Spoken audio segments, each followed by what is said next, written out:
ಕರ್ತನಾದ ಯೇಸು ಕ್ರಿಸ್ತನ ದಿವ್ಯನಾಮದಲ್ಲಿ ನಿಮ್ಮೆಲ್ಲರಿಗೂ ಶಲೋಮ್. ಪ್ರತಿದಿನ ದೇವರು ನಿಮ್ಮೊಂದಿಗೆ ಮಾತಾಡ್ತಿದ್ದಾರೆಂದು ನಂಬುತ್ತೇನೆ. ತಿಮೋತಿಗೆ ಬರೆದ ಮೊದಲನೇ ಪತ್ರಿಕೆ ಈ ದಿನ ನಿಮ್ಮೊಂದಿಗೆ ಹಂಚಿಕೊಳ್ಳುವವನಾದ್ದರಿಂದ ಬನ್ನಿ ತಿಮೋತಿ ಪತ್ರಿಕೆಗೆ ಹೋಗೋಣ. ತಿಮೋತಿಗೆ ಬರೆದ ಪತ್ರಿಕೆ ಯಾರು ಬರೆದಿದ್ದಾರೆ? ಸ್ಪಷ್ಟವಾಗಿ ನಿಮ್ಮ ಬೈಬಲಲ್ಲಿ ಕಾಣಿಸುತ್ತದೆ, ಅಪೊಸ್ತಲನಾದ ಪೌಲನು ತಿಮೋತಿಗೆ ಬರೆದ ಮೊದಲನೆಯ ಪತ್ರಿಕೆ ಎಂದು. ಯಾರು ಬರೆದಿದ್ದಾರೆಂದು ನಿಮಗೆ ಅರ್ಥವಾಯಿತು. ಇದು ಪೌಲನು ಬರೆದಂತಹ ಪತ್ರಿಕೆಯಾಗಿದೆ. ಯಾವಾಗ ಬರೆದಿದ್ದಾನೆ ಎಂಬ ಪ್ರಶ್ನೆ ಒಂದು ವೇಳೆ ನಿಮಗಿರುವುದಾದರೆ ಸ್ಕ್ರೀನ್ನಲ್ಲಿ ಚೆನ್ನಾಗಿ ಇವೆಲ್ಲವುಗಳು ಕೂಡ ಒಂದೇ ಅಕ್ಷರದಿಂದ ನಿಮಗೆ ಸುಲಭವಾಗಿ ಅರ್ಥ ಆಗುವ ಹಾಗೆ ಸಮಕೂಡಿಸಲಾಗಿದೆ.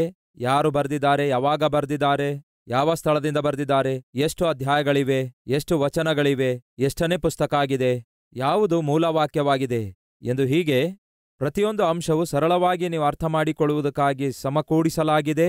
ಮೊದಲನೇದಾಗಿ ಪೌಲನೇ ಬರೆದಿದ್ದಾನೆ. ಯಾವಾಗ ಬರೆದಿದ್ದಾನೆ? ಕ್ರಿಸ್ತ ಶಕ 62 ಇಲ್ಲವೇ 63ರಲ್ಲಿ ಬರೆದಿದ್ದಾನೆ. ಬಹುಶಃ ರೋಮಪುರದ ಸೆರೆಮನೆಯಿಂದ ಬಿಡುಗಡೆ ಹೊಂದಿಕೊಂಡ ನಂತರ ಈ ಪತ್ರಿಕೆಯನ್ನು ಬರೆದಿರಬಹುದು. ಯಾವ ಸ್ಥಳದಿಂದ ಬರೆದಿದ್ದಾನೆ? ಮೆಕದೋನಿಯ ಎನ್ನುವಂತಹ ಸ್ಥಳದಿಂದ ಬರೆದಿದ್ದಾನೆ. ಎಷ್ಟು ಅಧ್ಯಾಯಗಳಿವೆ? 6 ಅಧ್ಯಾಯಗಳಿವೆ. ಎಷ್ಟು ವಚನಗಳಿವೆ? 113 ವಚನಗಳಿವೆ. ಎಷ್ಟನೇ ಪುಸ್ತಕ ಆಗಿದೆ? 66 ಬೈಬಲಿನ ಪುಸ್ತಕಗಳಲ್ಲಿ ಎಷ್ಟನೇ ಪುಸ್ತಕ ಆಗಿದೆ? 54ನೆಯ ಪುಸ್ತಕ ಆಗಿದೆ. ಯಾವುದು ಮೂಲ ವಾಕ್ಯವಾಗಿರಬಹುದು ಎಂಬ ಪ್ರಶ್ನೆ ನಿಮಗಿರುವುದಾದರೆ, ನಿನ್ನ ಯೌವನದ ನಿಮಿತ್ತ ಯಾರೂ ನಿನ್ನನ್ನು ಅಸಡ್ಡೆ ಮಾಡುವುದಕ್ಕೆ ಅವಕಾಶ ಕೊಡಬೇಡ ಎನ್ನುವಂಥದ್ದಾಗಿದೆ. 4ನೇ ಅಧ್ಯಾಯ 12ನೇ ವಚನ ಆಗಿದೆ. ಯೌವನಸ್ಥನೆಂದು ನಿನ್ನನ್ನು ಅಸಡ್ಡೆ ಮಾಡುವುದಕ್ಕೆ ಯಾರಿಗೂ ಅವಕಾಶ ಕೊಡಬೇಡ ಎನ್ನುವಂಥದ್ದು ಮೂಲ ವಾಕ್ಯವಾಗಿದೆ. ರೈಟ್ ಫ್ರೆಂಡ್ಸ್, ಈ ತಿಮೋತಿಗೆ ಬರೆದ ಮೊದಲನೆಯ ಪತ್ರಿಕೆ, ತಿಮೋತಿಗೆ ಬರೆದ 2ನೆಯ ಪತ್ರಿಕೆ, ತೀತನಿಗೆ ಬರೆದ ಪತ್ರಿಕೆ, ಈ 3 ಪತ್ರಿಕೆಗಳಿಗೆ ಒಂದು ಹೆಸರಿದೆ. ಅದೇನೆಂದರೆ ಸಭಾಪಾಲಕರಿಗೆ, ಸೇವಕರಿಗೆ, ಸುವಾರ್ತಿಕರಿಗೆ ಸಂಬಂಧಪಟ್ಟ ಪತ್ರಿಕೆಗಳು ಎಂಬ ಹೆಸರಿದೆ. ರೋಮಪುರದವರಿಗೆ ಬರೆದ ಪತ್ರಿಕೆ, ಕೊರಿಂಥದವರಿಗೆ ಬರೆದ ಪತ್ರಿಕೆ, ಎಫೆಸದವರಿಗೆ ಬರೆದ ಪತ್ರಿಕೆ, ಹೀಗೆ ಈ ಪತ್ರಿಕೆಗಳಿವೆ ಅಲ್ಲವೇ? ಇವೆಲ್ಲವುಗಳು ಸಭೆಯನ್ನುದ್ದೇಶಿಸಿ ಬರೆದ ಪತ್ರಿಕೆಗಳಾಗಿವೆ. ಆದರೆ ತಿಮೋತಿಗೆ ಬರೆದ 2 ಪತ್ರಿಕೆಗಳು ಮತ್ತು ತೀತನಿಗೆ ಬರೆದ ಪತ್ರಿಕೆ ಇವು ವೈಯಕ್ತಿಕವಾಗಿ ಸೇವೆ ಮಾಡುವಂತಹ ಸೇವಕರಿಗೆ ಬರೆದಂತಹ ಪತ್ರಿಕೆಯಾಗಿವೆ. ಇದನ್ನು ವಾಸ್ತವದಲ್ಲಿ ಪತ್ರಿಕೆ ಎಂದು ಕರೆಯುವುದಕ್ಕಿಂತಲೂ ಒಂದು ಪತ್ರ ಎಂದು ಕರೆಯುವುದು ಉತ್ತಮವಾಗಿರುತ್ತೆ. ಯಾಕೆಂದರೆ ವಾಸ್ತವದಲ್ಲಿ ಇದು ಪತ್ರಿಕೆ ಅಲ್ಲ. ಪತ್ರಿಕೆ ಅಂದ್ರೆ ಎಲ್ಲರೂ ಓದುವಂಥದ್ದಾಗಿದೆ. ಒಂದು ಪತ್ರ ಎನ್ನುವಾಗ ವೈಯಕ್ತಿಕವಾಗಿ ಯಾರು ಯಾರಿಗೆ ಬರೆಯುತ್ತಾರೋ ಅವರು ಮಾತ್ರ ಓದುವ ಪತ್ರ ಆಗಿದೆ. ಹಾಗಾಗಿ ತಿಮೋತಿಗೆ ಬರೆದಿರುವಂತಹ, ತೀತನಿಗೆ ಬರೆದಿರುವಂತಹ ಈ ಪತ್ರದ ಒಂದು ಸಾರಾಂಶ ಏನೆಂದರೆ, ಈ ದಿನ ಪ್ರಪಂಚದಲ್ಲಿರುವ ಪ್ರತಿ ಸೇವಕರಿಗೆ ಅವಶ್ಯಕವಾಗಿರುವುದರಿಂದ, ಎಲ್ಲರೂ ಓದಲೇಬೇಕಾಗಿರುವುದರಿಂದ ಅದನ್ನು ಪತ್ರಿಕೆ ಎಂಬುದಾಗಿ ಮೆನ್ಷನ್ ಮಾಡಲಾಗಿದೆ. ಯಾರಾದರೂ ಸೇವೆ ಮಾಡಲು ಇಚ್ಛಯಿಸುತ್ತಾ ಇದ್ದೀರಾ? ಯಾರಾದರೂ ಸಭೆ ಸ್ಥಾಪಿಸಬೇಕೆಂದು ಇಚ್ಛಯಿಸುತ್ತಿದ್ದೀರಾ? ಹಾಗೆ ಒಂದು ಸೇವೆಯಾಗಲಿ, ಒಂದು ಸಭೆಯಾಗಲಿ, ಇಲ್ಲವೇ ಒಂದು ಸಂಸ್ಥೆಯಾಗಲಿ ಪ್ರಾರಂಭಿಸಬೇಕು ಎಂದು ನೀವು ಆಶಿಸುತ್ತಾ ಇರುವುದಾದರೆ ಓದಬೇಕಾದಂತಹ ಪುಸ್ತಕ ಇಡೀ ಬೈಬಲಿನ 66 ಪುಸ್ತಕಗಳಲ್ಲಿ ಸೇವೆಗೆ, ಸಭೆಗೆ, ಒಂದು ಸಂಸ್ಥೆಗೆ ಹೇಗೆ ಅಸ್ತಿವಾರ ಹಾಕಿಕೊಳ್ಳಬೇಕು, ಹೇಗೆ ಒಂದು ಸೇವೆ ಆರಂಭಿಸಬೇಕು, ಆ ಸೇವೆಯೊಳಗಡೆ ಯಾರನ್ನೆಲ್ಲ ಸೇರಿಸಿಕೊಳ್ಳಬೇಕು, ಎಂತಹ ನಿಯಮದೊಂದಿಗೆ ಸೇವೆ ಜರುಗಿಸಬೇಕು, ಇವೆಲ್ಲವುಗಳು ಕೂಡ ತಿಮೋತಿಗೆ ಬರೆದ ಮೊದಲನೇ ಪತ್ರಿಕೆಯಲ್ಲಿ ನಾವು ನೋಡ್ತೇವೆ. ಹಾಗಾಗಿ ಇದು ಸೇವಕರಿಗೆ ಅಸ್ತಿವಾರ ಹಾಕುವಂತಹ ಪತ್ರಿಕೆಯಾಗಿದೆ. ತಿಮೋತಿ ಯಾರು? ಈ ತಿಮೋತಿ, ಅಷ್ಟಕ್ಕೂ ಈ ತಿಮೋತಿಯ ಬ್ಯಾಕ್ಗ್ರೌಂಡ್ ಏನಾಗಿದೆ ಇದನ್ನು ನಾವು ತಿಳಿದುಕೊಳ್ಳುವ ಪ್ರಯತ್ನ ಮಾಡೋಣ. ಹಿಂದಕ್ಕೆ ಹೋಗೋಣ. ಅಪೊಸ್ತಲರ ಕೃತ್ಯಗಳು 16ನೇ ಅಧ್ಯಾಯ 1ರಿಂದ ಕೆಲವು ವಚನಗಳನ್ನು ಓದುತ್ತೇನೆ. ಪೌಲನು ದೆರ್ಬೇಗೂ ಲುಸ್ತ್ರಕ್ಕೂ ಬಂದನು. ಅಲ್ಲಿ ತಿಮೋತಿ ಎಂಬ ಒಬ್ಬ ಶಿಷ್ಯನಿದ್ದನು. ಅವನು ಕ್ರಿಸ್ತನನ್ನು ನಂಬಿದ್ದ ಒಬ್ಬ ಯೆಹೂದ್ಯ ಸ್ತ್ರೀಯ ಮಗನು. ಅವನ ತಂದೆ ಗ್ರೀಕ್ ದೇಶದವನಾಗಿದ್ದನು. ಅವನ ವಿಷಯವಾಗಿ ಲೂಸ್ತ್ರದಲ್ಲಿಯೂ ಇಕೋನ್ಯದಲ್ಲಿಯೂ ಇದ್ದ ಸಹೋದರರು ಒಳ್ಳೆ ಸಾಕ್ಷಿ ಹೇಳುತ್ತಿದ್ದರು. ಲೂಸ್ತ್ರ ಎಂಬ ಪಟ್ಟಣಕ್ಕೆ ಪೌಲ ಸೀಲರು ಬರುತ್ತಾರೆ. ದಯವಿಟ್ಟು ಕೇಳಿ ಪ್ರಿಯರೇ, ಬರ್ನಬ ಮಾರ್ಕನನ್ನು ತನ್ನ ಜೊತೆಗೆ ಕರೆದುಕೊಂಡು ಸೇವೆ ಮಾಡಲು ಹೋಗ್ತಾನೆ. ಈಗ ಪೌಲನಿಗೆ ಬರ್ನಬನ ಸ್ಥಾನದಲ್ಲಿ ಮತ್ತೊಬ್ಬರು ಬೇಕಿತ್ತು. ಹಾಗಾಗಿ ಸೀಲನನ್ನು ಕರ್ಕೊಂಡು ಬರ್ತಾನೆ. ಹಾಗಾಗಿ ಪೌಲ ಸೀಲ ಇಬ್ಬರು ಸೇರಿ ಅವರು 2ನೆಯ ಸುವಾರ್ತೆಯ ಪ್ರಯಾಣ ಮಾಡುತ್ತಾರೆ. ಹಾಗೆ ಮಾಡುತ್ತಾ ಲುಸ್ತ್ರಕ್ಕೆ ಬರ್ತಾರೆ. ಬಂದಾಗ ಅಲ್ಲಿ ತಿಮೋತಿ ಎಂಬ ಒಬ್ಬ ಯವನಸ್ಥನು ಅದ್ಭುತವಾದ ಆತ್ಮಿಕತೆಯುಳ್ಳವನಾಗಿ ಪೌಲನನ್ನು ಬಹಳವಾಗಿ ಆಕರ್ಷಿಸುತ್ತಾನೆ. ಅವನ ತಂದೆ ಗ್ರೀಕ್ ದೇಶದವನು ಎಂದು ನಾವು ನೋಡ್ತೇವೆ. ಅವನ ತಂದೆ ಆತ್ಮೀಕನು, ಅದ್ಭುತನಾದ ಆತ್ಮಿಕನು ಎನ್ನುವಂತಹ ಛಾಯೆಯಾಗಲಿ ಇಲ್ಲವೇ ಆ ಆಲೋಚನೆಗೆ ನಾವು ಬರುವುದಕ್ಕಾಗಲಿ ಎಲ್ಲಿಯೂ ಕೂಡ ಕ್ಲೂ ನಮಗೆ ಸಿಗೋದಿಲ್ಲ. ಆದರೆ ತಿಮೋತಿಯ ತಾಯಿ ಅದ್ಭುತವಾದ ಆತ್ಮಿಕಳಾಗಿದ್ದಳು. ಹಾಗೆಯೇ ತಿಮೋತಿಯ ಅಜ್ಜಿ ಅದ್ಭುತವಾದ ಆತ್ಮಿಕಳಾಗಿದ್ದಳು. ಅಜ್ಜಿ ಅನ್ನುವಾಗ ತಾಯಿಯ ತಾಯಿಯಾಗಿರಬಹುದು. ತಿಮೋತಿಯ ಅಮ್ಮಳ ಅಮ್ಮ, ತಿಮೋತಿಯ ಅಮ್ಮ ಅದ್ಭುತವಾದ ಆತ್ಮಿಕರಾಗಿದ್ರು. ಈ ವಿಷಯ ನಮಗೆ ಹೇಗೆ ಗೊತ್ತಾಗುತ್ತೆ? ತಿಮೋತಿಗೆ ಬರೆದ ಪತ್ರಿಕೆಯಲ್ಲಿ ಆ ವಿಷಯ ನಾವು ಕಂಡುಕೊಳ್ಳುತ್ತೇವೆ. ಒಮ್ಮೆ ಅದನ್ನು ನಾವು ನೋಡೋಣ ಬನ್ನಿ. ತಿಮೋತಿಗೆ ಬರೆದ 2ನೇ ಪತ್ರಿಕೆ 1ನೇ ಅಧ್ಯಾಯ 3ನೇ ವಚನ. ನಾನು ಹಗಲಿರುಳು ನನ್ನ ಪ್ರಾರ್ಥನೆಗಳಲ್ಲಿ ನಿನ್ನನ್ನು ತಪ್ಪದೆ ಜ್ಞಾಪಕ ಮಾಡಿಕೊಳ್ಳುತ್ತೇನೆ. ಇದಲ್ಲದೆ ನಾನು ಪೂರ್ವಿಕರ ಭಕ್ತಿ ಮಾರ್ಗವನ್ನೇ ಅನುಸರಿಸಿ ಒಳ್ಳೆ ಮನಸ್ಸಾಕ್ಷಿಯುಳ್ಳವನಾಗಿ ಆರಾಧಿಸುವ ದೇವರಿಗೆ ನಿನ್ನ ವಿಷಯವಾಗಿ ಸ್ತೋತ್ರ ಸಲ್ಲಿಸುತ್ತೇನೆ. ನಾನು ನಿನ್ನ ಕಣ್ಣೀರುಗಳನ್ನು ನೆನಪಿಗೆ ತಂದುಕೊಂಡು ನಿನ್ನನ್ನು ನೋಡಿ ಸಂತೋಷಭರಿತನಾಗಬೇಕೆಂದು ಅಪೇಕ್ಷಿಸುತ್ತೇನೆ. ವಚನ 5. ನಿನ್ನಲ್ಲಿರುವ ನಿಷ್ಕಪಟವಾದ ನಂಬಿಕೆಯು ನನ್ನ ನೆನಪಿಗೆ ಬಂತು. ಆ ನಂಬಿಕೆಯು ನಿನ್ನ ಅಜ್ಜಿಯಾದ ಲೋವಿಯಲ್ಲಿಯೂ ನಿನ್ನ ತಾಯಿಯಾದ ಯುನೇಕಿಯಲ್ಲಿಯೂ ವಾಸವಾಗಿತ್ತು. ಹಾಗೆಯೇ ನಿನ್ನಲ್ಲಿಯೂ ವಾಸವಾಗಿದೆ ಎಂದು ದೃಢವಾಗಿ ನಂಬುತ್ತೇನೆ. ತಿಮೋತಿ, ನೀನು ನನಗೆ ಜ್ಞಾಪಕವಾದ ಪ್ರತಿ ಸಾರಿ ಎಷ್ಟು ಸಂತೋಷಪಡುತ್ತೇನೆ ಗೊತ್ತಾ? ನಿನ್ನನ್ನು ಕುರಿತು ನಾನು ಜ್ಞಾಪಕ ಮಾಡಿಕೊಂಡಾಗ ಎಷ್ಟು ಆನಂದಿಸುತ್ತೇನೆ ಗೊತ್ತಾ ಎಂದು ಹೀಗೆ ಹೇಳ್ತಾನೆ. ನನ್ನ ಪ್ರಾರ್ಥನೆಯಲ್ಲಿ ಹಗಲಿರುಳು ನಿನ್ನನ್ನು ತಪ್ಪದೆ ಜ್ಞಾಪಕ ಮಾಡಿಕೊಳ್ಳುತ್ತೇನೆ. ಯಾಕೆಂದರೆ ನಿನ್ನ ಕಣ್ಣೀರನ್ನು ನೆನಪಿಗೆ ತಂದುಕೊಂಡು ನಿನ್ನಲ್ಲಿರುವಂತಹ ನಿಷ್ಕಪಟವಾದ ನಂಬಿಕೆಯನ್ನು ನೆನಪಿಗೆ ತಂದುಕೊಂಡು ದೇವರನ್ನು ಬಹಳವಾಗಿ ಸ್ತುತಿಸುತ್ತೇನೆ ಅನ್ನುತ್ತಾನೆ. ತಿಮೋತಿ ಅದ್ಭುತನಾದ ಆತ್ಮಿಕನಾಗಿದ್ದನು, ನಿಷ್ಕಪಟವಾದ ನಂಬಿಕೆಯುಳ್ಳವನಾಗಿದ್ದನು. ಯೌವನ ಪ್ರಾಯದಲ್ಲಿ ದೇವರ ನೊಗ ಹೋರಲು ತನ್ನನ್ನು ತಾನು ಒಪ್ಪಿಸಿಕೊಟ್ಟವನಾಗಿದ್ದನು. ಅಂತಹ ಅದ್ಭುತವಾದ ಆತ್ಮೀಕತೆ ಅವನು ಹೊಂದಿಕೊಳ್ಳಲು ಕಾರಣವೇನೆಂದರೆ ತಿಮೋತಿಯ ತಾಯಿಯಾಗಿದ್ದಾಳೆ.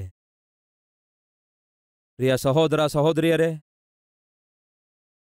ನೀವು ತಾಯಿಯಾಗಿರುವುದಾದರೆ, ನೀವು ಆತ್ಮೀಕಳಾಗಿರುವುದಾದರೆ, ತಾಯಿಯಾಗಿರುವ ನಿಮ್ಮ ಆತ್ಮಿಕತೆ ನಿಮ್ಮ ಮಕ್ಕಳಿಗೆ ಬಹಳವಾಗಿ ಪ್ರಭಾವ ಬೀರುತ್ತೆ ಎಂಬ ಸತ್ಯ ಮರೆಯಬೇಡಿರಿ. ತಂದೆ ಒಳ್ಳೆ ಆತ್ಮಿಕನಾಗಿರದೇ ಇರಬಹುದು, ಆದರೆ ತಾಯಿಯಾಗಿ ನೀವು ಒಳ್ಳೆ ಆತ್ಮಿಕಳಾಗಿರುವುದಾದರೆ ನಿಮ್ಮ ಮಕ್ಕಳ ಮೇಲೆ ನಿಮ್ಮ ಆತ್ಮಿಕತೆ ಎಷ್ಟೋ ಪ್ರಭಾವ ಬೀರುವಂಥದ್ದಾಗಿದೆ. ಒಬ್ಬ ತಂದೆ ಒಳ್ಳೆ ಆತ್ಮಿಕನಾಗಿರಲಿಲ್ಲ. ಯಾವಾಗ ನೋಡಿದ್ರೂ ಸಾಲ ಮಾಡುವವನಾಗಿದ್ದ. ಕುಟುಂಬದಲ್ಲಿರುವ ಹೆಂಡತಿ ಮಕ್ಕಳನ್ನು ಪೋಷಿಸಲು ಕೂಡ ಕೈಲಾಗಲಾರದೆ ಕೆಲವು ಸಂದರ್ಭಗಳಲ್ಲಿ ಸಾಲ ಮಾಡಿ ತಲೆ ತಪ್ಪಿಸಿ ದೇಶ ಸುತ್ತಾಡ್ತಿದ್ದ. ಬೇಜವಾಬ್ದಾರನಾಗಿ ಜೀವಿಸ್ತಾ ಇದ್ದ.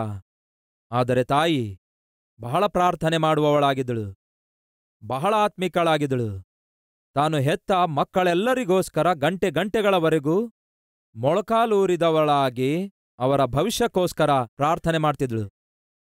ಫಲಿತವಾಗಿ ಆಕೆಯ ಮಕ್ಕಳಲ್ಲಿ 2 ಪ್ರಪಂಚವನ್ನೇ ಕದಲಿಸುವಂತಹ, ಶೇಕ್ ಮಾಡುವಂತಹ ಸೇವಕರಾಗಿ ತಯಾರಾದರು. ಒಬ್ಬರು ಚಾರ್ಲ್ಸ್ ವೆಸ್ಲಿ, ಮತ್ತೊಬ್ಬರು ಜಾನ್ ವೆಸ್ಲಿ. ಚಾರ್ಲ್ಸ್ ವೆಸ್ಲಿ ಎನ್ನುವಂತಹ ಭಕ್ತನು ಪ್ರಪಂಚದಲ್ಲಿಯೇ ಹಾಡುವಂತಹ ಇಂಗ್ಲಿಷ್ ಹಾಡುಗಳಲ್ಲಿ ದೊಡ್ಡ ಕೀರ್ತನೆಗಳನ್ನು ಅವರೇ ಬರೆದಿದ್ದಾರೆ. ಮತ್ತೆ ಜಾನ್ ವೆಸ್ಲಿ ಏನ್ ಮಾಡಿದ್ರು? ಮೆಥೋಡಿಸ್ಟ್ ಸಭೆಗಳಿಗೆ ಸಂಸ್ಥಾಪಕರಾಗಿ ಸ್ಥಾಪಕರಾಗಿ ಉಳ್ಕೊಂಡರು. ಇಂಗ್ಲೆಂಡ್ ದೇಶ ಅಷ್ಟೇ ಅಲ್ಲ, ಅಮೆರಿಕ ದೇಶ, ಬೇರೆ ಇತರ ದೇಶಗಳಲ್ಲೆಲ್ಲ ಹೋಗಿ ಎಷ್ಟೋ ದೊಡ್ಡ ಸೇವೆ ಮಾಡ್ತಾರೆ. ನೀವು ಪ್ರಪಂಚದ ಯಾವುದೇ ಮೂಲೆಗೆ ಹೋದ್ರೂ ಮೆಥೋಡಿಸ್ಟ್ ಸಭೆಗಳು ಕಾಣಿಸುತ್ತವೆ. ಎಲ್ಲಿಂದ ಬಂದವು ಈ ಸಭೆಗಳು? ಜಾನ್ ವೆಸ್ಲಿ ಅವರು ತಾವು ಹೊಂದಿಕೊಂಡಿರುವಂತಹ ಆತ್ಮಿಕತೆ, ತಾವು ಹೊಂದಿಕೊಂಡಿರುವಂತಹ ಉಜ್ಜೀವನ, ಅವರು ಮಾಡಿರುವಂತಹ ಪ್ರಸಂಗಗಳ ಪ್ರತಿಫಲವು ಎಷ್ಟೋ ಜನ ಸೇವೆಗೆ ಬರುವಂತೆ ಮಾಡಿದವು. ನಶಿಸಿ ಹೋಗುವ ಆತ್ಮಗಳಿಗೋಸ್ಕರ ಪ್ರಯಾಸಪಟ್ರು. ಹಾಗೆ ಪ್ರಯಾಸಪಟ್ಟು ದೇಶ ವಿದೇಶಗಳಿಗೆ ಹೋಗಿ ಮೆಥೋಡಿಸ್ಟ್ ಸಭೆಗಳನ್ನು ಸ್ಥಾಪಿಸಿದ್ರು. ನೀವು ಯಾವುದೇ ದೇಶಕ್ಕೆ ಹೋಗಿ ನೋಡಿ, ಅಲ್ಲಿ ಒಂದಲ್ಲ ಒಂದು ಮೆಥೋಡಿಸ್ಟ್ ಸಭೆ ಕಾಣಿಸುತ್ತೆ. ಎಲ್ಲಿಂದ ಬಂದವು ಈ ಮೆಥೋಡಿಸ್ಟ್ ಸಭೆಗಳು? ಜಾನ್ ವೆಸ್ಲಿ ಅವರ ಪ್ರಯಾಸದಿಂದ, ಮಾಡಿರುವ ಪ್ರಸಂಗದಿಂದ ಪ್ರೋತ್ಸಾಹಿಸಲ್ಪಟ್ಟಂಥವರು, ಆ ಪ್ರಸಂಗಗಳಲ್ಲಿರುವಂತಹ ಶಕ್ತಿಯನ್ನು ಅನುಭವಿಸಿದಂಥವರು, ಯೇಸುವಿನ ಶ್ರೇಷ್ಠ ಆಜ್ಞೆಯನ್ನು ಪ್ರಪಂಚದ 4 ಮೂಲೆಗಳಲ್ಲೂ ಕ್ರಿಸ್ತನನ್ನು ಪ್ರಕಟಿಸಲು ಹೊರಟು ಹೋದ್ರು. ಜಾನ್ ವೆಸ್ಲಿ ಅವರ ತಾಯಿ ಸೂಸನ್ ವೆಸ್ಲಿ ಆಗಿದ್ರು. ಕೇಳಿ ಪ್ರಿಯರೇ, ಗಂಡನ ಸಹಕಾರ ಇಲ್ಲದಿದ್ದರೂ ಕೂಡ, ಗಂಡ ಸ್ವಲ್ಪವೂ ಆತ್ಮೀಕನಾಗಿಲ್ಲದಿದ್ದರೂ ಕೂಡ ತನ್ನ ಮಕ್ಕಳಿಗೋಸ್ಕರ ಆಕೆ ಕಣ್ಣೀರು ಸುರಿಸಿ ಪ್ರಾರ್ಥಿಸುತ್ತಾಳೆ. ಫಲಿತವಾಗಿ ಏನಾಯ್ತು? ಇಬ್ಬರು ಮಕ್ಕಳು ಪ್ರಪಂಚಕ್ಕೆ ಅದ್ಭುತವಾದ ಸೇವಕರನ್ನಾಗಿ ತಯಾರು ಮಾಡಿಕೊಟ್ಟಳು. ತಾಯಂದಿರೇ, ನಿಮ್ಮ ಪ್ರಾರ್ಥನೆ, ಹಾಗೆಯೇ ತಾತಂದಿರೇ, ಹಾಗೆಯೇ ಅಜ್ಜಿಯಂದಿರೇ, ನಿಮ್ಮ ಪ್ರಾರ್ಥನೆಗಳು ನಿಮ್ಮ ಮಕ್ಕಳಿಗೂ ಮತ್ತು ನಿಮ್ಮ ಮಕ್ಕಳ ಪ್ರಾರ್ಥನೆಗಳು ಅವರಿಗಿರುವಂತಹ ಮಕ್ಕಳಿಗೆ ಪ್ರಭಾವ ಬೀರುತ್ತವೆ. ಯಾರೂ ಹೇಳಬೇಡಿ ನನ್ನ ಗಂಡ ಆತ್ಮೀಕನಲ್ಲ ಎಂದು. ಎಸ್, ತಿಮೋತಿಯ ತಂದೆ ಆತ್ಮೀಕನಾಗಿರುವಂತೆ ನಾವು ಕಾಣುವುದಿಲ್ಲ. ಅವನು ಆತ್ಮಿಕನಾಗಿದ್ದ ಎಂದು ನೋಡುವುದಿಲ್ಲ. ಆದರೆ ತಾಯಿ ಆತ್ಮಿಕಳೆಂದು, ಅಜ್ಜಿ ಆತ್ಮಿಕಳೆಂದು ನಾವು ನೋಡುತ್ತೇವೆ. ಒಂದು ವೇಳೆ ತಂದೆ ಕೂಡ ಆತ್ಮಿಕನಾಗಿರುವುದಾದರೆ ಖಂಡಿತವಾಗಿ ಪೌಲನು ಆ ಮಾತು ಬಳಸುತ್ತಾ ಇದ್ದ. ತಿಮೋತಿ, ನಿನ್ನ ತಂದೆ, ನಿನ್ನ ತಾಯಿ, ನಿನ್ನ ಅಜ್ಜಿ ಇವರೆಲ್ಲರೂ ಕೂಡ ಹೊಂದಿಕೊಂಡಿರುವಂತಹ, ತೋರಿಸಿರುವಂತಹ ಆತ್ಮಿಕತೆಯ ನಿಮಿತ್ತ ನಿನಗೂ ಕೂಡ ಅದೇ ಆತ್ಮಿಕತೆ ಬಂದಿದೆ ಎಂದು ಹೇಳ್ತಿದ್ದ. ಹಾಗಾಗಿ ಸಹೋದರ ಸಹೋದರಿಯರೇ, ನಿಮ್ಮ ಗಂಡ ಒಳ್ಳೆ ಆತ್ಮಿಕನಾಗಿಲ್ಲದೇ ಇರಬಹುದು. ಹಾಗೆಂದ ಮಾತ್ರಕ್ಕೆ ನೀವು ನಿಮ್ಮ ಮಕ್ಕಳನ್ನು ನಿರ್ಲಕ್ಷ್ಯ ಮಾಡಬಾರದು. ನನ್ನ ಗಂಡ ಆತ್ಮಿಕನಾಗಿದ್ರೆ ಎಷ್ಟು ಚೆನ್ನಾಗಿರ್ತಿತ್ತು, ನನ್ನ ಮಕ್ಕಳನ್ನು ಅದ್ಭುತ ಆತ್ಮಿಕರನ್ನಾಗಿ ಬೆಳೆಸುತ್ತಾ ಇದ್ದೆ, ನನ್ನ ಹೆಂಡತಿ ಆತ್ಮಿಕಳಾಗಿದ್ರೆ ಎಷ್ಟು ಚೆನ್ನಾಗಿರ್ತಾ ಇತ್ತು, ನನ್ನ ಮಕ್ಕಳು ಬಹಳ ಆತ್ಮಿಕರಾಗಿ ಬೆಳೆಯುತ್ತಾ ಇದ್ರು. ನನ್ನ ಗಂಡ ಆತ್ಮಿಕನಾಗಿಲ್ಲದ್ದರಿಂದ, ಹೆಂಡತಿ ಆತ್ಮಿಕಳಾಗಿಲ್ಲದ್ದರಿಂದ ಮಕ್ಕಳನ್ನು ಆತ್ಮಿಕರನ್ನಾಗಿ ಬೆಳೆಸಲಿಕ್ಕೆ ಆಗ್ತಾ ಇಲ್ಲ ಎಂದು ಹೀಗೆ ನಿಮ್ಮನ್ನು ನೀವೇ ಮೋಸ ಮಾಡಿಕೊಳ್ಳಬೇಡಿರಿ ಎಂದು ಕರ್ತನ ನಾಮದಲ್ಲಿ ಮನವಿ ಮಾಡಿಕೊಳ್ಳುತ್ತೇನೆ. ಕೇಳಿ ಸಹೋದರ ಸಹೋದರಿಯರೇ, ಪೌಲನು ಲುಸ್ತ್ರಕ್ಕೆ ಬರುತ್ತಾನೆ. ಪೌಲನ ಮೊದಲನೇ ಸುವಾರ್ತೆ ಪ್ರಯಾಣದಲ್ಲಿ ಲುಸ್ತ್ರ ಎಂಬ ಪಟ್ಟಣದಲ್ಲಿ ಪೌಲನು ಎದುರಿಸಿರುವಂತಹ, ಅನುಭವಿಸಿರುವಂತಹ ಒಂದು ಕಹಿ ಅನುಭವದ ಬಗ್ಗೆ ತಿಳಿದುಕೊಳ್ಳೋಣ ಬನ್ನಿ. ಅಪೊಸ್ತಲರ ಕೃತ್ಯಗಳು 14:8. ಲುಸ್ತ್ರದೊಳಗೆ ಕಾಲುಗಳಲ್ಲಿ ಬಲವಿಲ್ಲದ ಒಬ್ಬ ಮನುಷ್ಯನು ಕೂತಿದ್ದನು. ಅವನು ಹುಟ್ಟುಕುಂಟನಾಗಿದ್ದು ಎಂದಿಗೂ ನಡೆಯದೇ ಇದ್ದವನು. ವಚನ 9. ಅವನು ಪೌಲನು ಆಡುವ ಮಾತುಗಳನ್ನು ಅವನು ಕಿವಿಗೊಟ್ಟು ಕೇಳುತ್ತಿದ್ದನು. ಪೌಲನು ಅವನನ್ನು ಸ್ಥಿರವಾಗಿ ನೋಡಿ ವಾಸಿಯಾಗುವುದಕ್ಕೆ ಬೇಕಾದ ನಂಬಿಕೆಯು ಅವನಲ್ಲಿ ಉಂಟೆಂದು ತಿಳಿದು, ನಿನ್ನ ಕಾಲೂರಿ ನೆಟ್ಟಗೆ ನಿಂತುಕೋ ಎಂದು ಮಹಾಧ್ವನಿಯಿಂದ ಹೇಳಿದನು. ಕೂಡಲೇ ಆ ಮನುಷ್ಯನು ಹಾರಿ ನಡೆದಾಡಿದನು. ಗುಂಪು ಕೂಡಿದ್ದ ಜನರು ಪೌಲನು ಮಾಡಿದ್ದನ್ನು ನೋಡಿ ಲುಕವೋನ್ಯ ಭಾಷೆಯಲ್ಲಿ, ದೇವತೆಗಳು ಮನುಷ್ಯರ ರೂಪದಿಂದ ನಮ್ಮ ಬಳಿಗೆ ಇಳಿದು ಬಂದರು ಎಂದು ಕೂಗಾಡಿದರು. ಬರ್ನಬನನ್ನು ದೌಸ್ ದೇವರೆಂತಲೂ, ಪೌಲನು ಮಾತಾಡುವುದರಲ್ಲಿ ಮುಖ್ಯನಾದದ್ದರಿಂದ ಅವನನ್ನು ಹೆರ್ಮೆ ದೇವರೆಂತಲೂ ಹೆಸರಿಟ್ಟರು. ಊರ ಮುಂದಿದ್ದ ದೇವ್ಸ್ ದೇವರ ದೇವಸ್ಥಾನದ ಪೂಜಾರಿಯು ಎತ್ತುಗಳನ್ನು, ಹೂವಿನ ಹಾರಗಳನ್ನು ಊರ ಬಾಗಿಲಿನ ಹತ್ತರಕ್ಕೆ ತಂದು ಜನರೊಂದಿಗೆ ಅವರಿಗೆ ಬಲಿ ಕೊಡಬೇಕೆಂದಿದ್ದನು. ವಚನ 14. ಇದನ್ನು ಕೇಳಿ ಅಪೊಸ್ತಲರಾದ ಬರ್ನಬ ಪೌಲರು ತಮ್ಮ ವಸ್ತ್ರಗಳನ್ನು ಹರಕೊಂಡು ಜನರ ಗುಂಪಿನೊಳಗಿಂದ ಕೂಗುತ್ತಾ ನುಗ್ಗಿ, ಜನರೇ, ನೀವು ಮಾಡುವುದು ಇದೇನು? ನಾವು ಮನುಷ್ಯರಲ್ಲವೋ? ನಿಮ್ಮಂಥ ಸ್ವಭಾವವುಳ್ಳವರು ನೀವು ಈ ವ್ಯರ್ಥವಾದ ಕೆಲಸಗಳನ್ನು ಬಿಟ್ಟು ಭೂಮಿಯಾಕಾಶಗಳನ್ನು, ಸಮುದ್ರವನ್ನು, ಅವುಗಳಲ್ಲಿರುವ ಸಮಸ್ತವನ್ನು ನಿರ್ಮಾಣ ಮಾಡಿದ ಜೀವಸ್ವರೂಪನಾದ ದೇವರ ಕಡೆಗೆ ತಿರುಗಿಕೊಳ್ಳಬೇಕೆಂದು ಸುವಾರ್ತೆಯನ್ನು ನಿಮಗೆ ಸಾರಿ ಹೇಳುವವರಾಗಿದ್ದೇವೆ. ಆತನು ಗತಿಸಿ ಹೋದ ಕಾಲದಲ್ಲಿ ಎಲ್ಲಾ ಜನಾಂಗಗಳನ್ನು ತಮ್ಮ ತಮ್ಮ ಮನಸ್ಸಿಗೆ ತೋಚಿದ ಮಾರ್ಗದಲ್ಲಿ ನಡೆಯುವುದಕ್ಕೆ ಬಿಟ್ಟನು. ಆದರೂ ಆತನು ತನ್ನ ವಿಷಯದಲ್ಲಿ ಸಾಕ್ಷಿ ಕೊಡದೇ ಇರಲಿಲ್ಲ. ನಿಮಗೆ ಆಕಾಶದಿಂದ ಮಳೆಯನ್ನು, ಸುಗ್ಗಿ ಕಾಲಗಳನ್ನು ದಯಪಾಲಿಸಿ ಆಹಾರ ಕೊಟ್ಟು ನಿಮ್ಮ ಮನಸ್ಸುಗಳನ್ನು ಆನಂದದಿಂದ ತುಂಬಿಸಿ ಉಪಕಾರ ಮಾಡುತ್ತಾ ಬಂದವನು ಆತನೇ ಎಂದು ಹೇಳಿದರು. ಅವರು ಈ ಮಾತುಗಳನ್ನು ಹೇಳಿದರೂ ಜನರು ತಮಗೆ ಬಲಿಕೊಡದಂತೆ ತಡೆಯುವುದು ಕಷ್ಟವಾಗಿತ್ತು. ಲುಸ್ತ್ರದಲ್ಲಿ ಜರುಗಿರುವ ಸಂಘಟನೆ ಇದು. ಪೌಲನು ವಾಕ್ಯ ಸಾರುತ್ತಾ ಇರುವಾಗ ಒಬ್ಬ ಬಲಹೀನನಾಗಿರುವಂತಹ ಕಾಲುಳ್ಳವನು ಲಕ್ಷ್ಯವಿಟ್ಟು ಕೇಳುತ್ತಾನೆ. ಕೇಳೋದು ಮಾತ್ರವಲ್ಲ, ಪೌಲನು ಹೇಳುವ ವಾಕ್ಯದಲ್ಲಿ ನಂಬಿಕೆ ಇಡುತ್ತಾನೆ. ಅದನ್ನು ಗಮನಿಸಿ ನೋಡಿದ ಪೌಲನು ಒಂದು ಮಾತು ಹೇಳುತ್ತಾನೆ. ಅದೇನೆಂದರೆ, ಇವನು ನಾನು ಹೇಳುವ ವಾಕ್ಯ ಕೇಳುವುದು ಮಾತ್ರವಲ್ಲ, ನಂಬಿಕೆ ಇಟ್ಟಿರುವುದರಿಂದ ಸ್ವಸ್ಥ ಹೊಂದಲು ಬೇಕಾದ ನಂಬಿಕೆ ಅವನಲ್ಲಿದೆ ಎಂದು ನೋಡಿ ಅವನಿಗೆ ಪೌಲನು ಮಾಡಿದ್ದೇನು? ಪೌಲನು ಅವನ ಕಡೆಗೆ ನೋಡಿ ಸ್ವಸ್ಥತೆ ಹೊಂದಬೇಕೆಂದು ಕೂಗಿ ಹೇಳಿದನು. ನಿನ್ನ ಕಾಲೂರಿ ನೆಟ್ಟಗೆ ನಿಂತುಕೋ ಎಂದು ಮಹಾಧ್ವನಿಯಿಂದ ಹೇಳಲು ಕೂಡಲೇ ಅವನು ಹಾರಿ ನಡೆದಾಡಿದನು. ಒಂದು ಅದ್ಭುತ ಅಲ್ಲಿ ಜರುಗಿತು. ಅದನ್ನು ನೋಡಿರುವಂತಹ ಅಲ್ಲಿನ ಜನರು ಆಶ್ಚರ್ಯಗೊಂಡವರಾಗಿ ಪೌಲನನ್ನು, ಬರ್ನಬನನ್ನು ಮೇಲಿನಿಂದ ಇಳಿದು ಬಂದಿರುವಂತಹ ದೇವರೇ ಮನುಷ್ಯ ರೂಪದಲ್ಲಿ ನಮ್ಮ ಮಧ್ಯದಲ್ಲಿ ಇಳಿದು ಬಂದರೆಂದು ಎಷ್ಟೋ ಸಂತೋಷಿಸ್ತಾರೆ, ಎಷ್ಟೋ ಸಂಭ್ರಮ ಪಡುತ್ತಾರೆ. ಕೊನೆಗೆ ಇವರಿಗೋಸ್ಕರ ಪೂಜೆ ಅರ್ಪಿಸಬೇಕು, ಬಲಿಗಳನ್ನು ಅರ್ಪಿಸಬೇಕೆಂಬುದಾಗಿ ಬಹಳ ಬಹಳ ಪ್ರಯತ್ನ ಮಾಡುತ್ತಾರೆ. ಆಗ ಪೌಲ ಬಾರ್ನಬರು ಇವರನ್ನು ಬಲವಂತವಾಗಿ ತಡೆಯಬೇಕಾಯಿತು. ನೀವು ನಮ್ಮನ್ನೆಲ್ಲ ಪೂಜಿಸಬೇಕಾದದ್ದು, ನೀವು ನಮ್ಮನ್ನೆಲ್ಲ ಸಾಷ್ಟಾಂಗವಾಗಿ ನಮಸ್ಕರಿಸಬೇಕಾದದ್ದು. ಮನುಷ್ಯರನ್ನು ಸೃಷ್ಟಿಸಿರುವ, ಸಮಸ್ತವನ್ನು ಸೃಷ್ಟಿಸಿರುವ ದೇವರಿದ್ದಾರೆ. ಸೃಷ್ಟಿಕರ್ತನನ್ನು ನೀವು ಸೇವಿಸಬೇಕು, ಸೃಷ್ಟಿಕರ್ತನನ್ನು ನೀವು ಆರಾಧಿಸಬೇಕು, ನೀವು ನಮ್ಮನ್ನಲ್ಲ, ಸೃಷ್ಟಿಸಲ್ಪಟ್ಟ ಮನುಷ್ಯರನ್ನಲ್ಲ ಎಂಬುದಾಗಿ ಅವರನ್ನು ತಡೆಯುವುದಕ್ಕೋಸ್ಕರ ಬಹಳ ಬಹಳ ಕಷ್ಟಪಡಬೇಕಾಯ್ತಂತೆ. ಬಹಳ ಸಂತೋಷ, ಅಲ್ಲಿ ಪೌಲನು ಸಾರಿರುವ ಸುವಾರ್ತೆಯನ್ನು ಅನೇಕರು ಕೇಳಿ ನಂಬುತ್ತಾರೆ. ದೇವರ ನಾಮ ಮಹಿಮೆಗೋಸ್ಕರ ಮಾಡಿರುವಂತಹ, ಇಲ್ಲವೇ ದೇವರು ಪೌಲನ ಮುಖಾಂತರ ಮಾಡಿರುವಂತಹ ಮಹತ್ಕಾರ್ಯವನ್ನು ಅವರು ಕಣ್ಣಾರೆ ನೋಡ್ತಾರೆ, ಸಂತೋಷಿಸುತ್ತಾರೆ, ಅವರ ಕುರಿತಾಗಿ ಬಹಳ ದೊಡ್ಡದಾಗಿ ಮಾತಾಡ್ತಾರೆ. ಎಚ್ಚರ ಪ್ರಿಯ ಸಹೋದರ ಸಹೋದರಿಯರೇ, ನಮ್ಮ ಜೀವಿತದಲ್ಲಿ ಯಾವತ್ತೇ ಆಗಲಿ ಉನ್ನತವಾದ ಸ್ಥಿತಿಗೆ ಸೇರುತ್ತಿರುವಾಗ, ಜಯಗಳನ್ನು ಸಾಧಿಸುತ್ತಿರುವಾಗ, ಜಯದ ಅಂಚಿಗೆ ಸೇರುತ್ತಿರುವಾಗ ಎಚ್ಚರ. ನಮ್ಮ ಸುತ್ತಲಿರುವವರು ನಮ್ಮನ್ನು ಮೆಚ್ಚಿಕೊಳ್ಳುತ್ತಿರುವಾಗ, ನಾವು ಪಡುವ ಪ್ರಯಾಸ ಗುರುತಿಸಿ ನಮ್ಮನ್ನು ಹೊಗಳುತ್ತಿರುವಾಗ ಎಚ್ಚರ. ಆತ್ಮಿಕ ಜೀವಿತದಲ್ಲಿ ನಾವು ತಿಳಿದುಕೊಳ್ಳಬೇಕಾದ ಒಂದು ಪ್ರಧಾನ ಸತ್ಯವೇನೆಂದರೆ, ಹೊಗಳಿಕೆಗಳಿಗೆ ನಾವು ಯಾವತ್ತೂ ಬಿದ್ದು ಹೋಗಬಾರದು, ನಿರಾಶೆಗಳಲ್ಲಿ ನಿರುತ್ಸಾಹರಾಗಬಾರದು, ನಿರೀಕ್ಷೆ ಇಲ್ಲದವರಾಗಿರಬಾರದು. ಹೊಗಳಿಕೆಗಳಿಗೆ ನಮ್ಮ ಕಾಲರ್ ಹಾರಿಸಬಾರದು.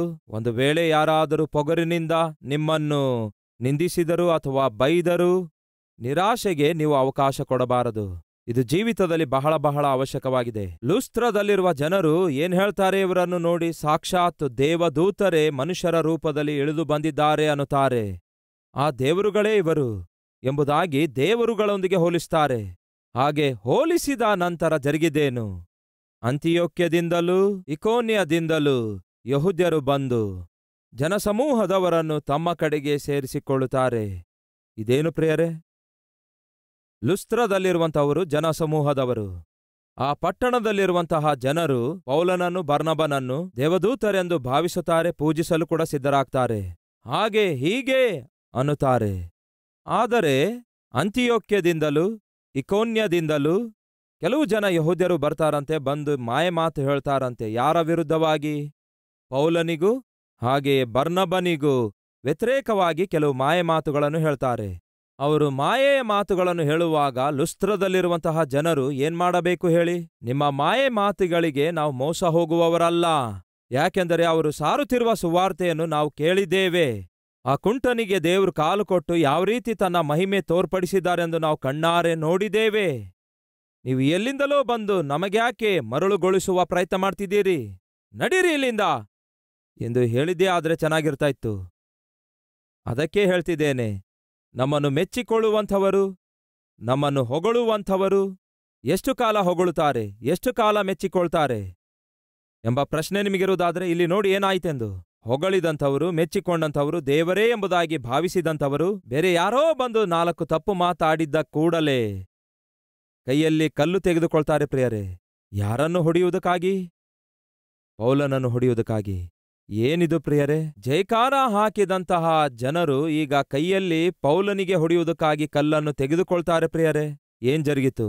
ಜನಸಮೂಹದವರನ್ನು ತಮ್ಮ ಕಡೆಗೆ ಸೆಳೆದುಕೊಂಡು ಪೌಲನ ಮೇಲೆ ಕಲ್ಲೆಸೆದು ಅವನು ಸತ್ತನೆಂದು ಭಾವಿಸಿ ಪಟ್ಟಣದ ಹೊರಕ್ಕೆ ಅವನನ್ನು ಎಳೆದು ಬಿಟ್ಟರು. ಅವರು ಹೊಡೆದ ಏಟಿಗೆ ಪೌಲನು ಪ್ರಜ್ಞೆ ತಪ್ಪಿ ಬೀಳುತ್ತಾನೆ. ಯಾವ ಕದಲುವಿಕೆ ಇಲ್ಲ ಪ್ರಿಯರೇ, ಶರೀರದಲ್ಲಿ ಯಾವ ಕದಲುವಿಕೆ ಇರಲಿಲ್ಲ. ಅದನ್ನು ನೋಡಿದಂತಹ ಅವರು ಒಂದು ನಿರ್ಧಾರಕ್ಕೆ ಬಂದಿದ್ದಾರೆ, ಏನೆಂದರೆ ಸತ್ತು ಹೋದ, ಕೊಂದಾಕ್ದೇವು, ಪೀಡ ಹೊರಟೋಯ್ತು ಅಂದ್ಕೊಂಡ್ರು. ನಿನ್ನೆಯೇ ಅಲ್ಲವೋ ಇವರು ಪೌಲನನ್ನು ದೇವರಂತೆಯೇ ಭಾವಿಸಿದ್ದು? ನಿನ್ನೆಯೇ ತಾನೇ ಅವರು ಪೌಲನನ್ನು ಅಷ್ಟೊಂದು ಹೊಗಳಿದ್ದು? ಇಷ್ಟು ಬೇಗ ಏನಾಗಿ ಹೋಯ್ತು ಆ ಹೊಗಳಿಕೆ?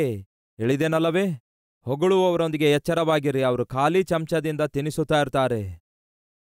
ಆನಂತರ ಯಾರಾದ್ರೂ ಬಂದು ಆ ಚಮಚದಲ್ಲಿ ವಿಷ ಹಾಕಿ ತಿನ್ನಿಸಿದ್ರೂ ಕೂಡ ಅದನ್ನು ಕೂಡ ತಿನ್ನುತ್ತಾರೆ. ಅದಕ್ಕೆ ಎಚ್ಚರವಾಗಿರಿ. ನಿನ್ನೆಯವರೆಗೂ ಹಾಗೆ ಹೀಗೆ ಎಂದು ಹೊಗಳಿದಂಥವರು ಕೊನೆಗೇನ್ ಮಾಡ್ತಾರೆ ಗೊತ್ತಾ? ಪೌಲನನ್ನು ಕೊಲ್ಲಲು ಪ್ರಯತ್ನಿಸ್ತಾರೆ.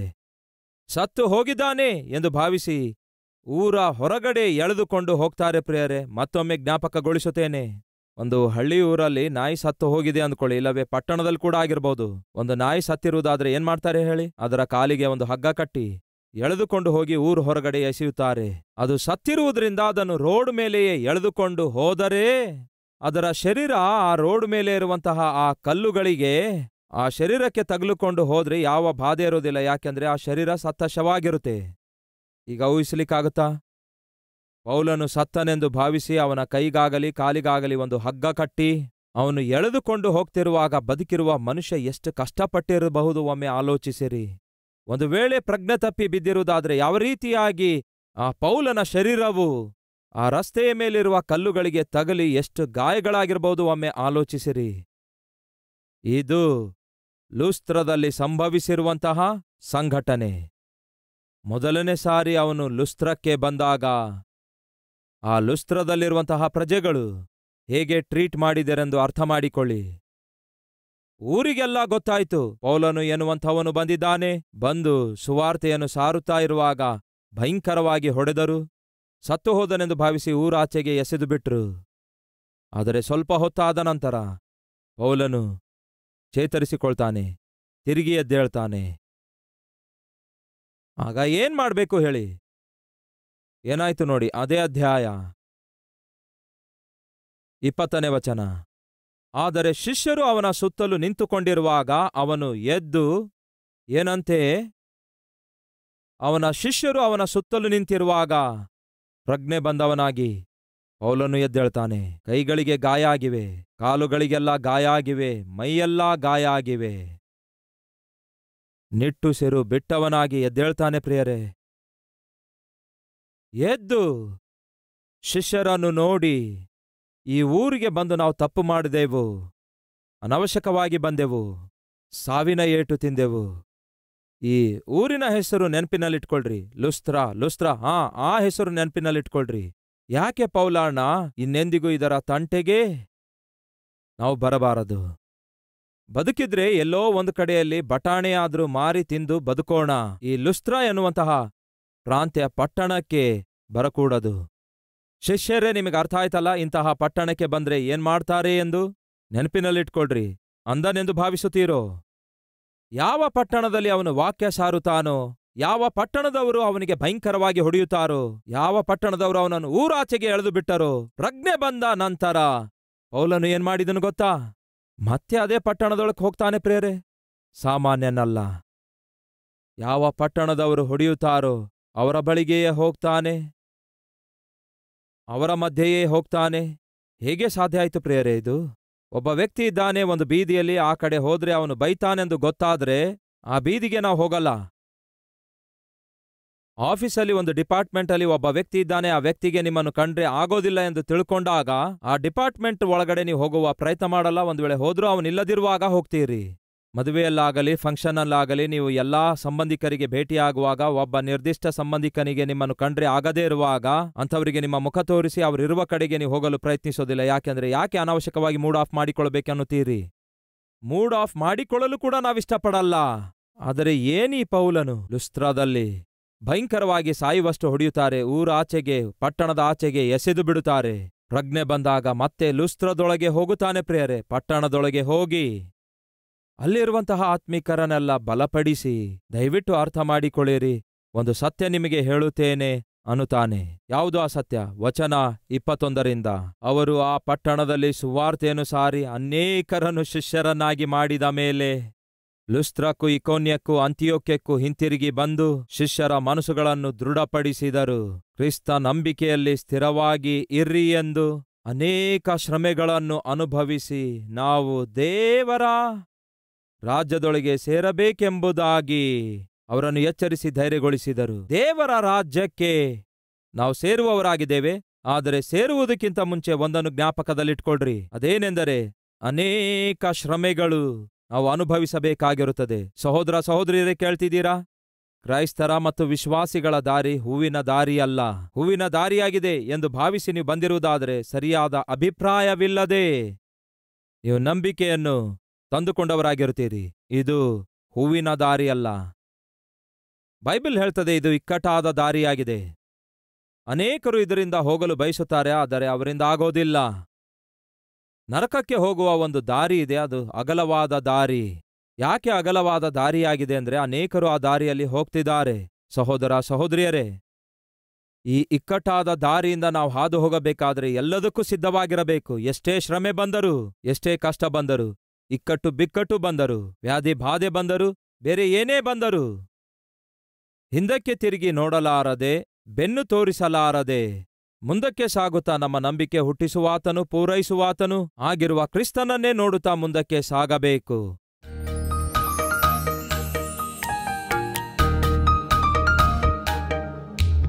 ಮಹಾಪರಿಶುದ್ಧನಾದ ಪ್ರೀತಿಯುಳ್ಳ ತಂದೆಯೇ, ತಿಮೋತಿಗೆ ಬರೆದ ಮೊದಲನೇ ಪತ್ರಿಕೆಯ ಮೂಲಕ ಒಬ್ಬ ಸೇವಕನು ಒಂದು ಸಭೆಯನ್ನು ಸ್ಥಾಪಿಸುವ ಪ್ರಕ್ರಿಯೆಯಲ್ಲಿ ಅವನು ಅನುಸರಿಸಬೇಕಾದ ಗೈಡ್ಲೈನ್ ಏನೆಲ್ಲ ಆಗಿವೆಯೋ ಆ ಗೈಡ್ಲೈನ್ಸ್, ಆ ಮ್ಯಾನ್ಯುಯಲ್ ಮೊದಲನೇ ತಿಮೋತಿ ಪತ್ರಿಕೆಯಾಗಿದೆ.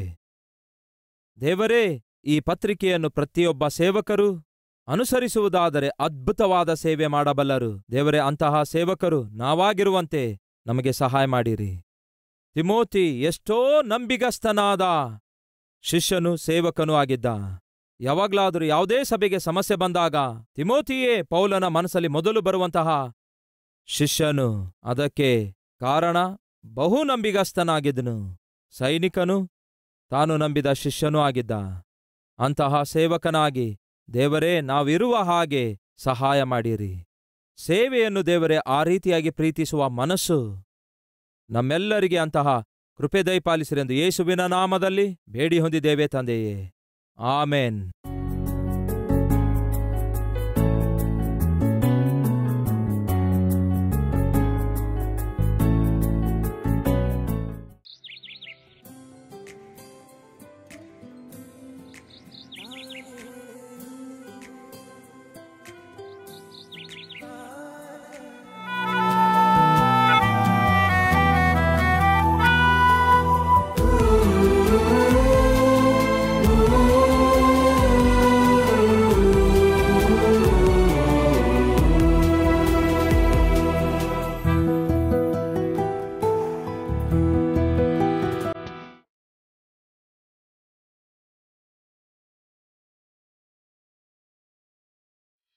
ಇಬ್ಬರು ಬೇಡಿಕೊಳ್ಳತಕ್ಕ ಯಾವುದಾದರೂ ಒಂದು ವಿಷಯವಾಗಿ ಭೂಲೋಕದಲ್ಲಿ ಒಂದೇ ಮನಸ್ಸುಳ್ಳವರಾಗಿದ್ದರೆ ಅದು ಪರಲೋಕದಲ್ಲಿರುವ ನನ್ನ ತಂದೆಯಿಂದ ನಿಮಗೆ ದೊರೆಯುವುದು ಎಂದು ಯೇಸು ಕ್ರಿಸ್ತನು ಹೇಳಿದ್ದಾರೆ. ನಿಮಗಿರುವ ಪ್ರಾರ್ಥನೆ ಮನವಿಗಳಿಗೋಸ್ಕರ ನಿಮ್ಮೊಂದಿಗೆ ಪ್ರಾರ್ಥಿಸುವುದಕ್ಕಾಗಿ ದೈವ ಸೇವಕರಾದ ಡಾಕ್ಟರ್ ಪಿ ಸತೀಶ್ ಕುಮಾರ್ ಅವರಿಂದ ಏರ್ಪಡಿಸಲಾದ ಅದ್ಭುತವಾದ ಒಂದು ಸೇವೆ ಕಲ್ವರಿ ಟೆಂಪಲ್ ಪ್ರೇಯರ್ ಟವರ್ ಆಗಿದೆ.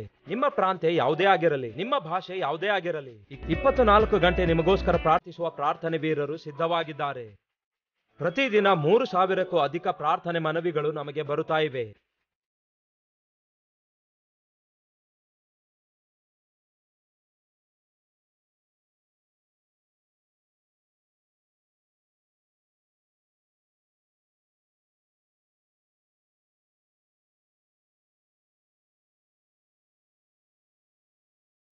ದೈವ ಸೇವಕರು ಪ್ರಾರ್ಥಿಸುತ್ತಿದ್ದಾರೆ, ಪ್ರಾರ್ಥನೆ ವೀರರು ಪ್ರಾರ್ಥಿಸುತ್ತಿದ್ದಾರೆ, ಸಭೆ ಕೂಡ ಉಪವಾಸವಿದ್ದು ಪ್ರಾರ್ಥಿಸುತ್ತಿದೆ.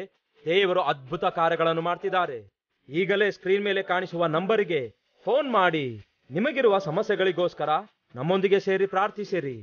ದೇವರು ಕೊಡುವ ಉತ್ತರ ಪಡೆದುಕೊಳ್ಳಿರಿ. ಪ್ರಾರ್ಥನೆ ಮನವಿಗಳಿಗೋಸ್ಕರ ನೀವು ಫೋನ್ ಮಾಡಬೇಕಾದ ನಂಬರ್ 09000600900 ಎನ್ನುವಂಥದ್ದೇ. ಎಲ್ಲಾ ಜನರು ರಕ್ಷಿಸಲ್ಪಡಬೇಕೆಂದು 17 ಭಾಷೆಗಳಲ್ಲಿ ಶುದ್ಧವಾದ ವಾಕ್ಯವನ್ನು ಸಾರುತ್ತಾ ಭಾರದಿಂದ ಪ್ರಾರ್ಥಿಸುತ್ತಾ ಅನುದಿನವೂ ಆತನ ರಕ್ಷಣೆ ಸುವಾರ್ತೆಯನ್ನು ಪ್ರಕಟಿಸಿರಿ ಎಂದು ವಾಕ್ಯ ಹೇಳುತ್ತಿರುವ ಪ್ರಕಾರ ವಾಕ್ಯಾನುಸಾರವಾಗಿ ಸೇವೆ ಮಾಡುತ್ತಿರುವ ಈ ಅದ್ಭುತವಾದ ಸೇವೆಯಲ್ಲಿ ನೀವು ಕೂಡ ಪಾಲ್ಗೊಂಡವರಾಗಿ ಅನೇಕರಿಗೆ ಆಶೀರ್ವಾದಕರವಾಗಿ ಮಾರ್ಪಡಿರಿ. ದೇವರ ಆಶೀರ್ವಾದಗಳನ್ನು ಹೊಂದಿಕೊಳ್ಳಿರಿ. ಪ್ರಾರ್ಥನೆ ಮನವಿಗಳಿಗೋಸ್ಕರ ನೀವು ಫೋನ್ ಮಾಡಬೇಕಾದ ಫೋನ್ ನಂಬರ್ 09000600900 ಎನ್ನುವಂಥದ್ದೇ. ನಮ್ಮ ವಿಳಾಸ Calvary, post box number 30, Kukatpally, Hyderabad